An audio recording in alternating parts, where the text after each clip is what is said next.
ትጋ። ስትተጋ ምን እያሰብክ ነው? ትርፍህን አስብ ነው። ልትዘፍን ሲገፋፋ ምንድነው የማተርፈው በል። እንድትሳደብ ሲገፋፋ ምንድነው የማተርፈው በል።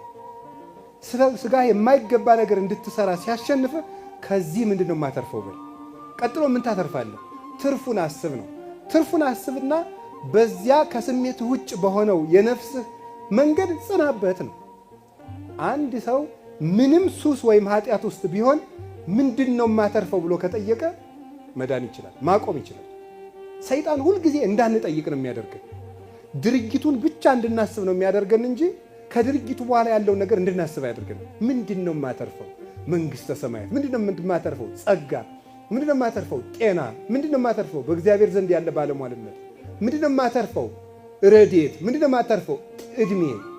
እንዲህ ብለን ካሰብ በስመ አብ ወወልድ ወመንፈስ ቅዱስ ሰው ምን ኃጢአት ይሰራል? ትርፉን ካሰበ።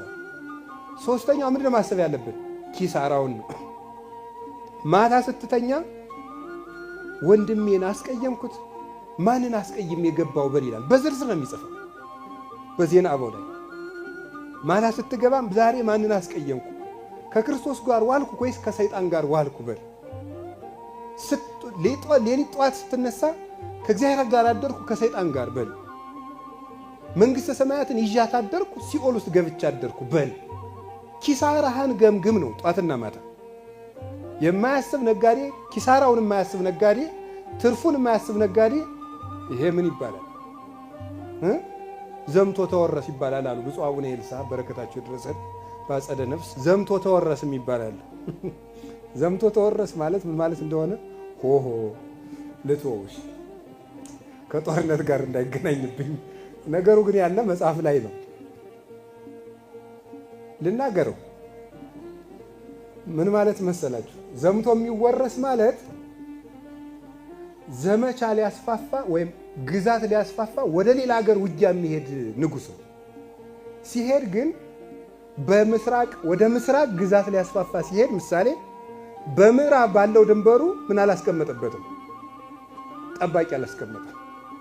ከዛ በዚያ ግዛት ሊያስፋፋ ሲሄድ ምኑ ተወርሶ ይቆያል? ራሱ ቤተ መንግስቱ ተወርሶ ይቆያል። እንዲህ ያለ እንዳትሆን ይላል ማሪሳቅ እኮ ነው የሚለው። እንደዚህ ያለ እንዳትሆን ዘምተህ እንዳትወረስ ግዛትህን ሳትለቅ ተዋጋ ይላል። ግዛት የተባለችው ጸሎት ናት። ጸሎት አቋርጦ አገልግሎት የለም። ከዚያ ወጥተህ ቤተ መንግስትህን ለቀህ አትዋጋ። ቤተ መንግስት ጸሎት ነው። ከጸሎትህ ወጥተህ ሰይጣንን ማሸነፍ አትችልም። እንደዚያ ዘምቶ እንዳይወረስ